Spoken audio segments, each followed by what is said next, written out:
It wasn't going to be an easy task, and so a round table had to be called for planning purposes. The target is a mature lion and lioness at the Nairobi National Park, which will be collared. After the meeting, it was time to test the collars and ascertain whether they were in good condition before embarking on a journey in search of the king of the African jungle. Once you put on now, you don't change. But before this, the collars had earlier been tested for 1.5 months just to ensure they were working perfectly. After about 1.5 hours, we were on the road, trying to locate the biggest cat on the continent. 45 minutes later, Lady Luck was not on our side, but nature did not disappoint. We still had the chance of feeding our already starved eyes with other animal species in the park. 1 hour later, we had to devise other ways of attracting the lions. Using pre-recorded sounds of different animals, like buffaloes and hyenas, we were hopeful that this time round, the lions would answer to our call. But on the flip side, only buffaloes heeded. But with the determination we had, we were not about to give up. You have an idea where? We then drove to another point in the park. And like before, we played the call station and waited. It was now getting dark and still no trace of the lions.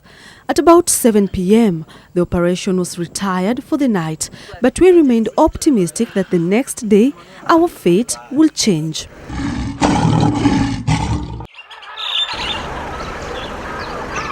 At dawn, the team was already up and about, ready to hit the road yet again in search of the lions.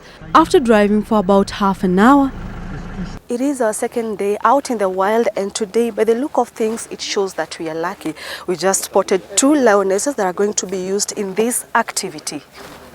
And the veterinaries were busy preparing the sedative, but after taking a closer look, the team leader said the lioness was lactating, disqualifying her as a potential candidate. And so the search continued. After an hour or so, we stumbled on these lionesses. But again, they didn't meet the threshold.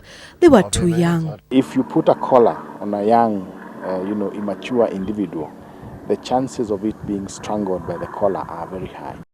At around 10 a.m., the day is still very young, and so our chances of getting a candidate for the exercise stood at 98% at least.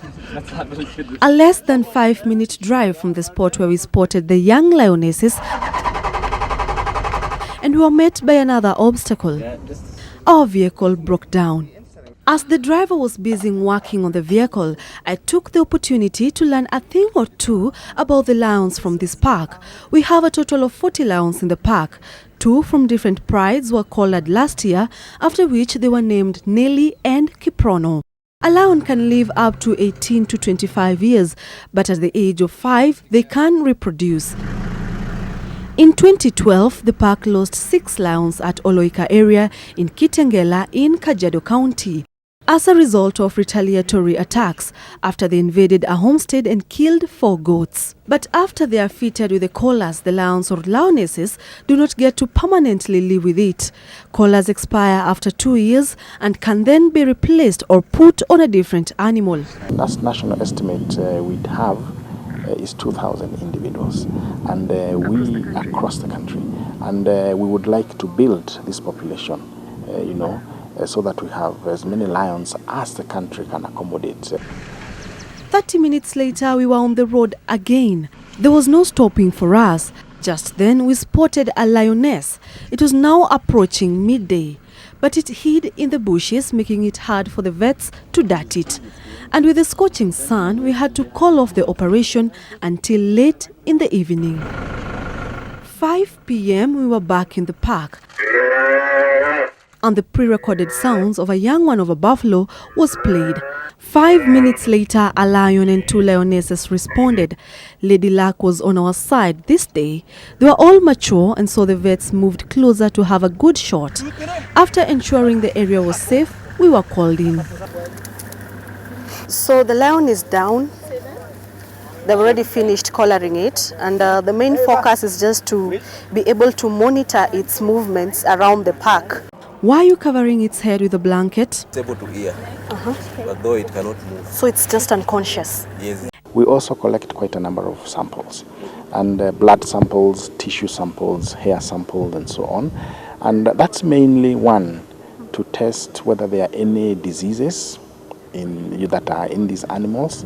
Secondly, to help us, work out the genetic composition of the lion population, and to basically store some of the samples for future use. And being a lover of cats, I wasn't going to waste this opportunity of having a picture to keep in my archives.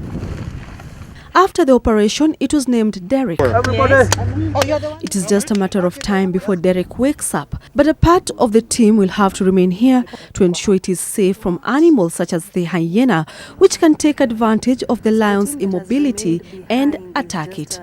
So far, day 2 was successful.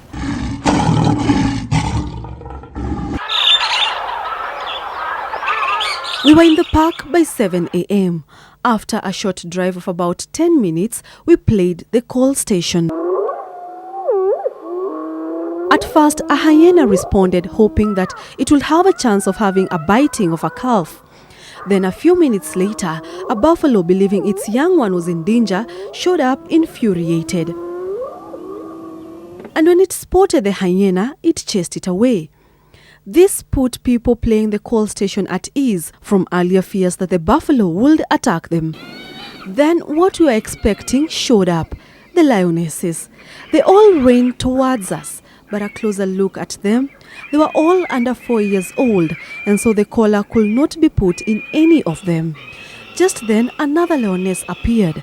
This one was from a different pride. This meant that a battle was looming, as lions are territorial. But sensing danger, it left, and just then the mother to these cubs appeared, a perfect candidate. With this, the vets prepared to dart it. After a while, they were successful, so we waited for around 10 minutes for the medicine to take effect, and down it went into a deep slumber. The team then hurried up, others fixing the collar and collecting samples from it. Afterwards, some pictures for the album. Then it was time to clear the area, as the lioness will be waking up in a matter of minutes. Like Derek, we had to wait until it was fully awake. It was then named Nashipai. So we left the park having collared Derek and Nashipai, whose movements will aid researchers and wardens to know exactly where they are, in turn be able to avoid retaliatory killings. But I sought to find out if there was some compensation given to those that lose their animals after wild animals stray to the human habitat. We have a new wildlife law in place that now prescribes that losses of livestock to wildlife are going to be compensated. And so, as a service, we are in the process of creating the necessary structures to ensure that happens. The 3-day operation was successful. But we had to find out if indeed the collars were working. The blue dots you can see from Google Earth are the movements of the collared lions, which are now 4 in the park. They're perfectly working. One lesson learned, you got to be patient while in the park. Sharon, Barang'a, NTV, from the Nairobi National Park, Nairobi County.